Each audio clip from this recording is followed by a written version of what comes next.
Students, अब हम start करते हैं हमारा नेक्स्ट प्रिंसिपल। अब तक हम लोगों ने पढ़ा DIPUFO, ठीक है। डीपू फोकस ऑन सीड्स, ये हमारा शॉर्टकट की था। अब तक हम लोगों ने पढ़ा DIPUFO। अब हम स्टार्ट करते हैं हमारा C, दैट इज सेंट्रलाइजेशन।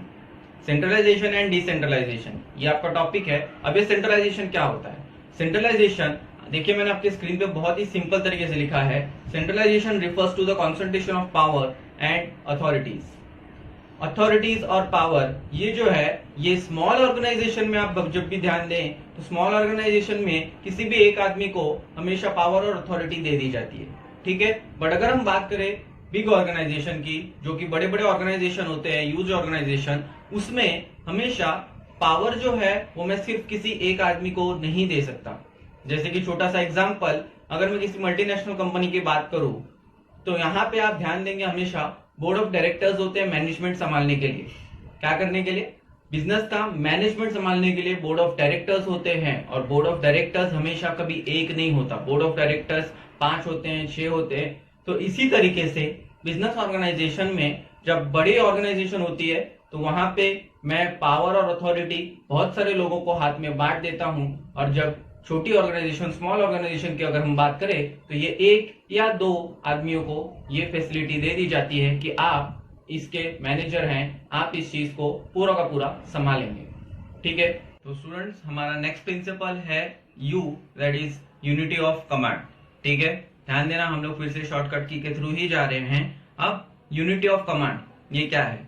तो यूनिटी ऑफ कमांड बहुत ही सिंपल तरीके से देखिए, सबसे पहले मैंने आपकी स्क्रीन पे लिख दिया है, each member in the organisation should receive order from one superior, from one superior. अच्छा, एक सिंपल सी बात मैं आपको बताऊं, सपोज आपके ऊपर जो सुपीरियर है वो आपके सुपीरियर जो आपको कमांड देते हैं वो 2 से ज्यादा है, ठीक है।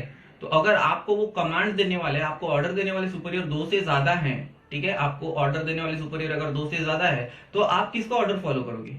ऑफ कोर्स कंफ्यूजन होगा, 100% कंफ्यूजन होगा कि सर मेरे पास 3 बॉस है, सर एक बॉस बोल रहा है ये काम करो इस तरीके से, एक बॉस बोल रहा है ये काम करो इस तरीके से, और तीसरा बॉस कुछ और ही बोल रहा है। तो यहाँ पे क्या होता है, हमेशा हमेशा इसीलिए बोला गया है वन सुपीरियर ओनली, आपके ऊपर एक ही सुपीरियर होगा और आपको उसी का ऑर्डर फॉलो करना है। जैसे कि देखिए आगे इसमें लिखा हुआ है, this principle helps to manage conflict and dispute in the organisation, ठीक है। कॉन्फ्लिक्ट और डिस्प्यूट, कॉन्फ्लिक्ट का मतलब जैसे कि हम लोग नॉर्मल भाषा में बोले तो झगड़ा, ठीक है। अब मैं यहाँ पे बात करूं कि अगर ऑर्गेनाइजेशन में आप एक ही बॉस का ऑर्डर अगर फॉलो करेंगे तो बिल्कुल झगड़ा या कंफ्यूजन की कोई बात ही नहीं आती। यहाँ पे सीधी सी बात है, आपका कंफ्यूजन जो है आपको बिल्कुल नहीं रहेगा। सर मुझे एक ही बॉस का ऑर्डर फॉलो करना है तो मैं उन्हीं का ऑर्डर फॉलो करके आगे बिजनेस ऑर्गेनाइजेशन में काम करते जाऊंगा, राइट है। तो यहाँ पे क्लियर कट दिया गया है कि आपको वन सुपीरियर का ही ऑर्डर फॉलो करना है, जिससे कि ऑर्गेनाइजेशन में कोई कॉन्फ्लिक्ट या कोई डिस्प्यूट नहीं होगा, right. So next principle is scalar chain. बहुत ही सिंपल है, देखिए आपकी स्क्रीन पे बहुत ही सिंपल तरीके से लिखा है, it means the hierarchy of authority from top level to middle level for the purpose of communication. हमेशा बड़े ऑर्गेनाइजेशन में हमेशा क्या होता है कि कम्युनिकेशन पर्पस के लिए एक हायरार्की सिस्टम होती है। Hierarchy system in the sense क्या? एक डिस्ट्रीब्यूशन चेन होता है छोटा सा, ऊपर टॉप लेवल मैनेजमेंट होता है, बीच में मिडिल लेवल, नीचे लोअर लेवल, उसके अंडर में कुछ लेबर, ठीक है, जो कि काम करते हैं। अब यहाँ पे मैं आपको बात बताऊं कि जो लास्ट में जो एम्प्लॉय है, ठीक है, उनको सपोज कोई रॉ मटेरियल की जरूरत है, तो वो रॉ मटेरियल की अगर उन्हें जरूरत है तो वो किसे बोलेंगे? सबसे पहले लोअर लेवल, अपने सुपीरियर्स को। सुपीरियर्स किसे बोलेंगे? मिडिल लेवल को। मिडिल लेवल किसे बोलेंगे? टॉप लेवल को। और उसके बाद टॉप लेवल डिसीजन लेके इन लोगों को ये सारी चीजें प्रोवाइड करते हैं। कल उठ के अगर बिजनेस में कोई भी डिसीजन लेना है, कोई इनिशिएटिव आइडियाज लेने हैं बिजनेस में, तो हमेशा टॉप लेवल आइडियाज तो ले लेते हैं, फिर जब उसे इंप्लीमेंट करने का काम होता है तो वो हमेशा एम्प्लॉय ही करते हैं। तो टॉप लेवल को जब भी कोई डिसीजन लेना होता है तो टॉप लेवल मिडिल लेवल से कंसर्न करता है, मिडिल लेवल लोअर लेवल से कंसर्न करता है, और फाइनली वो इंफॉर्मेशन चली जाती है एम्प्लॉयज तक, ठीक है। और सेम थिंग वाइस एंड वर्सा, जब भी एम्प्लॉय को कोई भी जब भी एम्प्लॉय को कोई भी कम्युनिकेशन करना होता है तो एम्प्लॉय भी सेम इसी तरीके से lower level to middle level and middle level to top level, इसे हायरार्की को फॉलो करते हुए ये लोग इस तरीके से अपना कम्युनिकेशन स्किल मेंटेन करते हैं, ठीक है। इसे बोलते हैं हम स्केलर चेन। ध्यान simple again S that is subordination of individual interest to general interest. यहाँ पे आपको क्या करना है, बहुत ही सिंपल है, पॉइंट देख के आपको घबराने की जरूरत नहीं है। सर बड़ा पॉइंट है, ये क्या वर्ड यूज किया है, सबऑर्डिनेशन इंडिविजुअल को समझ में नहीं है। हम लोग बहुत ही सिंपल तरीके से इसे देखेंगे। इंडिविजुअल का मतलब होता है एक, और जनरल का मतलब हम लोग देखेंगे बिजनेस ऑर्गेनाइजेशन के through as a whole group. तो देखिए जैसे कि स्क्रीन पे लिखा हुआ है, the interest of an individual must given less importance than the interest of the organisation. ठीक है, क्या लिखा है यहाँ पे बहुत ही सिंपल तरीके से कि मैं किसी एक एम्प्लॉय पे ध्यान ना देते हुए मैं पूरे के पूरे ऑर्गेनाइजेशन पे ध्यान दूंगा मैं, राइट है ना। आगे हम लोग को एक और प्रिंसिपल आने वाला है इक्विटी, कुछ इसी तरीके से रिलेटेड है। तो यहाँ पे बात क्या हो रही है कि मैं किसी इंडिविजुअल एम्प्लॉय पे ध्यान नहीं दूंगा, या किसी इंडिविजुअल एम्प्लॉय ने मुझे कोई इनिशिएटिव आइडियाज दिए हैं तो मैं सीधा डिसीजन नहीं ले लूंगा। ठीक है, मैं उसका आइडिया को देखूंगा मैं 100%। बट यहाँ पे बात होती है कि मैं डिस्कशन जब करूंगा तो डिस्कशन में सारे के सारे होल ऑर्गेनाइजेशन से करने के बाद मैं कोई डिसीजन लूंगा।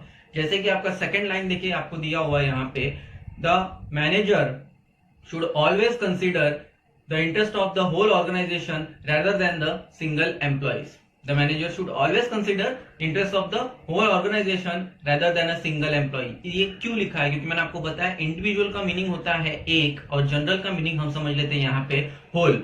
ठीक है, होल ऑर्गेनाइजेशन, सब लोग। तो यहाँ पे जब भी मैनेजर को कोई डिसीजन लेना है तो मैनेजर अपने एम्प्लॉय से जब मीटिंग करेगा तो एक दो लोगों की बातें सुन के वो सीधा डिसीजन नहीं लेगा। जब भी वो मीटिंग करेगा तो सारे लोगों से ग्रुप डिस्कशन करेगा, और ग्रुप डिस्कशन, और जब वो सारे लोगों से ग्रुप डिस्कशन कर लेगा तो उसके बाद मैनेजर अपने डिसीजन पे पहुंचेगा।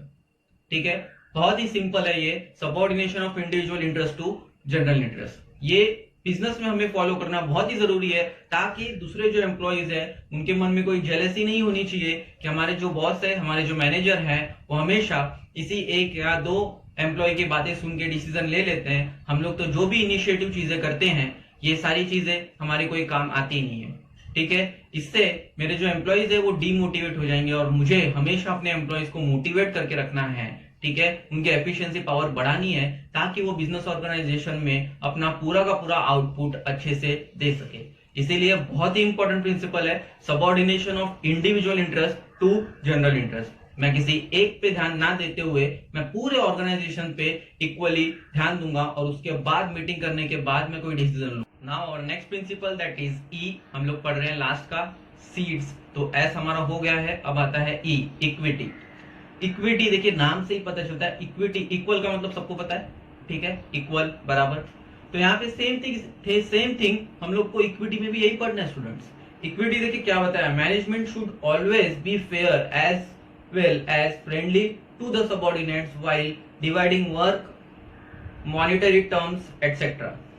अब यहाँ पे हम बात करें कि सर ये सब क्या लिखा हुआ है, मैं आपको बहुत ही सिंपल तरीके से बता दूं। मैनेजर, उसके अंडर में जो सबऑर्डिनेट्स काम करते हैं, उसके अंडर में जो एम्प्लॉइज काम करते हैं, ठीक है, तो उन्हें बोलते हैं हम सबऑर्डिनेट्स। तो मैनेजर के अंडर में जो सबऑर्डिनेट्स काम करते हैं, मैनेजर हमेशा हर एक एम्प्लॉय से फेयर होना जरूरी है।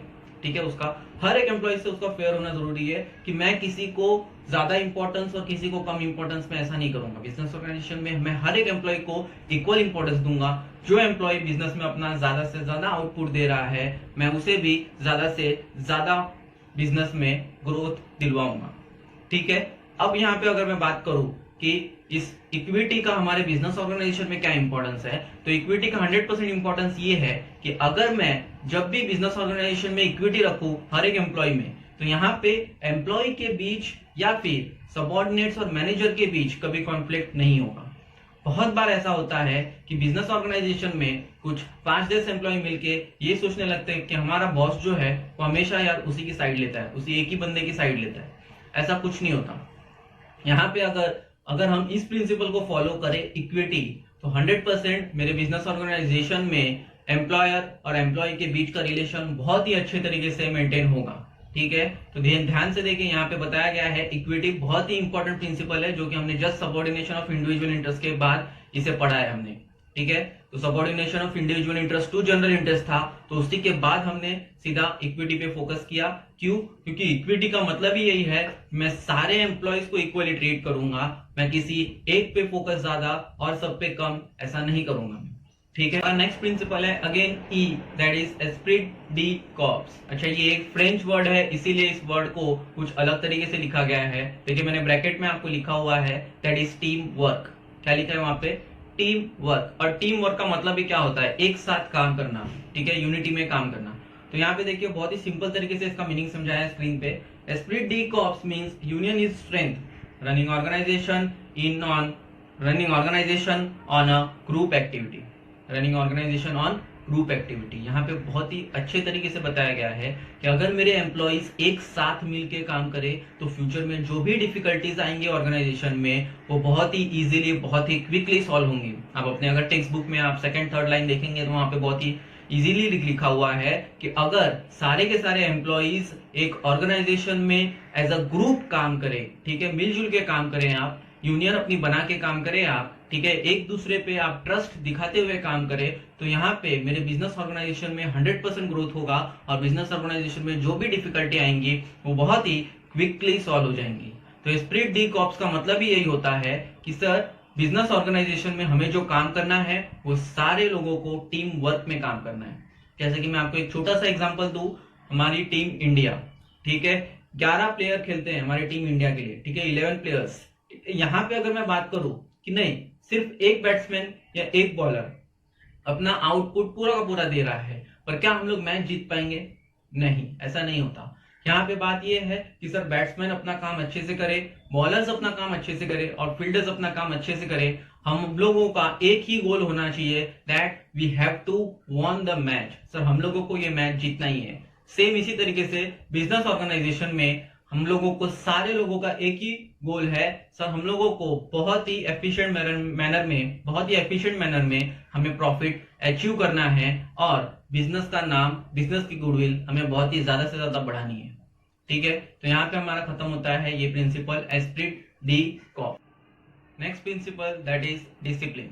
अच्छा, यहाँ पे नाम से स्टूडेंट्स पता चलता है डिसिप्लिन का मतलब ही क्या होता है? रूल्स एंड रेगुलेशंस, ठीक है, जो भी हमारे प्रॉपर हम रूल्स एंड रेगुलेशन बनाते हैं उसी को बोलते हैं हम डिसिप्लिन। जैसे कि आपके स्कूल में, कॉलेजेस में हर जगह डिसिप्लिन होती है, सेम थिंग बिजनेस ऑर्गेनाइजेशन में भी एक डिसिप्लिन होता है। अब वो डिसिप्लिन हम पढ़ते हैं सबसे पहले, employees must obey and respect the rules that govern the organisation. Organisation ने जो भी रूल्स एंड रेगुलेशन बनाए हैं वो सारे के सारे एम्प्लॉइज उसे बहुत ही प्रॉपर तरीके से फॉलो करें। ठीक है, सारे के सारे एम्प्लॉइज उसे बहुत ही प्रॉपर तरीके से फॉलो करें, इसी को हम बोलेंगे डिसिप्लिन। अब इससे क्या होगा? इससे मेरा बिजनेस जो है, मेरे बिजनेस का गोल जो है वो बहुत ही आसानी से अचीव होगा। एक लीडरशिप क्वालिटी, ठीक है, जैसे कि देखिए आपके टेक्स्ट बुक में लिखा होगा, एक लीडरशिप क्वालिटी मेंटेन होगी यहाँ पे। और ऑर्गेनाइजेशन में मेरी डिसिप्लिन अगर बहुत ही अच्छे तरीके से बना हुआ है तो मेरा जो गोल है वो with in the period of time achieve होगा। ठीक है, डिसिप्लिन का मतलब ये नहीं कि एम्प्लॉइज का टाइमिंग है, डिसिप्लिन का मतलब ये नहीं कि एम्प्लॉइज कोई 9 बजे आ रहे हैं और अपने मन से 5 बजे चले जा रहे हैं, ऐसा कुछ नहीं है। अगर बिजनेस ऑर्गेनाइजेशन में जो भी रूल्स एंड रेगुलेशन है कि आपको इतना टारगेट अचीव करना है with in the period of time, आपको इस टाइम पे ऑफिस आना है, आपको इस टाइम पे ऑफिस आना है और इस टाइम पे आपको ऑफिस से निकलना है। ठीक है, कभी कभार अगर आपको ज्यादा देर ऑफिस में काम करना है, उसके लिए अगर आपका एम्प्लॉयर आपको इंसेंटिव दे रहा है तो आपको ये सारे भी रूल्स आपको ओबे यानी कि फॉलो करने पड़ेंगे। और last and very important principle of the organisation that is stability of tenure. हमने स्टार्ट किया था डीपू फोकस ऑन सीड्स इस शॉर्टकट की के थ्रू, अब हम पहुंच गए हैं S, that is stability of tenure. Screen पे कुछ इस तरीके से लिखा हुआ है, at the time of recruitment of the employees the management should assure that the stability of tenure और जॉब सिक्योरिटीज। अच्छा, ये क्या है स्टेबिलिटी ऑफ टेन्योर? टेन्योर क्या है? तो टेन्योर का मतलब मैं आपको इन शॉर्ट बता दूं, पीरियड।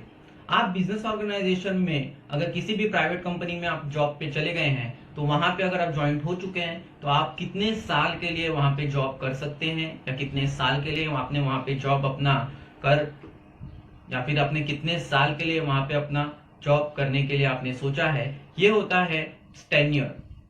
ये जो है टेन्योर, ये आपको eight the time of recruitment, ठीक है, इंटरव्यू देते वक्त ही आपको eight the time of recruitment ये चीजें डिसाइड हो जाती है।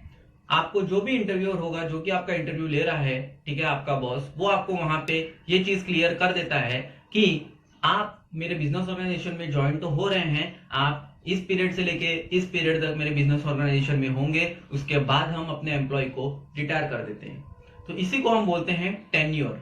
ये जरूरी है, और इसी के आगे देखिए वर्ड यूज किया है और जॉब सिक्योरिटी। क्यों? क्योंकि सिक्योरिटी इन द सेंस क्या, जैसे कि आपने ध्यान दिया होगा कि हर एक बिजनेस ऑर्गेनाइजेशन में आप जब भी ज्वाइंट होते हो,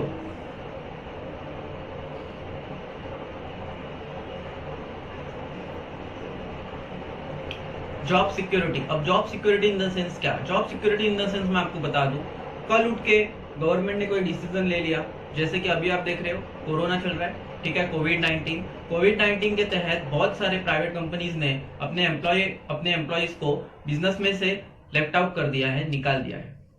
अब ऐसा क्यों हुआ है? क्योंकि यहाँ पे एक बहुत ही इंपॉर्टेंट चीज आती है, क्योंकि वो लोग सीधे सीधे बोल रहे हैं सर हमारे पास इतनी सैलरी नहीं है कि हम अपने एम्प्लॉय को दे पाए, तो हमारे पास एक ही सोल्यूशन बच रहा है कि हमने अपने एम्प्लॉय को ऑर्गेनाइजेशन से, हमारे बिजनेस में से हमने अपने एम्प्लॉय को हमारे बिजनेस से निकालना शुरू कर दिया है, तो हमने उनको जॉब से निकाल दिया है। तो यहाँ पे अगर मैं बात करूं आपको जॉब सिक्योरिटी क्या होती है, अगर आपकी ऑलरेडी अपने इंटरव्यूअर से यानी कि अपने मालिक से बात हो चुकी है कि सर अगर आपकी ऑलरेडी अपने बॉस से बात हो चुकी है कि सर मैं इस साल से लेके इस साल तक 100% इस जॉब में रहूंगा, ऐसे मुझे जॉब करना है, इस टाइम पे आऊंगा, इस टाइम पे जाऊंगा, सर ये सारी चीजें मुझे फॉलो करनी है, तो ये जो टेन्योर है, ये टेन्योर आपका बहुत ही पहले डिसाइड हो जाता है, जिसके लिए आप एक चीज 100% एश्योर होते हैं कि सर ये है मेरा टेन्योर यानी कि जॉब सिक्योरिटी।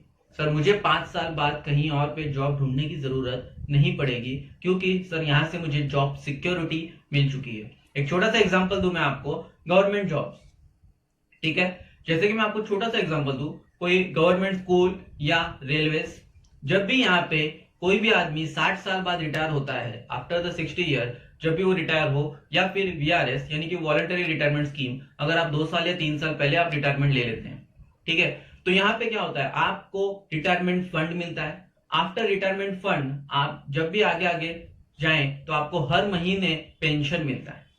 ये क्या है, एक तो आपका टेन्योर ऑलरेडी डिसाइड था कि आपको 60 साल बाद रिटायर किया जाएगा, और ऊपर से आपको पेंशन और रिटायरमेंट फंड दोनों दिया गया है, ठीक है, रिटायरमेंट फंड जो कि आपको एक बार दे दिया गया है, और पेंशन आपको हर महीने चलते रहेगा। इसी को हम बोलते हैं job security. Sir government job जो है वो बहुत ही 100% सिक्योर है, बट सर प्राइवेट ऑर्गेनाइजेशन की हम बात करें तो सर यहाँ पे हमें रिक्रूटमेंट के टाइम ही सारी चीजें डिस्कस कर लेनी पड़ती है, ठीक है। यहाँ पे खत्म होते हैं हमारे 14 principle of management which are developed by Henry Fayol in his book का नाम है जनरल एंड इंडस्ट्रियल एडमिनिस्ट्रेशन, ठीक है, जनरल एंड इंडस्ट्रियल एडमिनिस्ट्रेशन। इस बुक में हेनरी फ्योल ने अपने 14 प्रिंसिपल को डिस्कस किया है।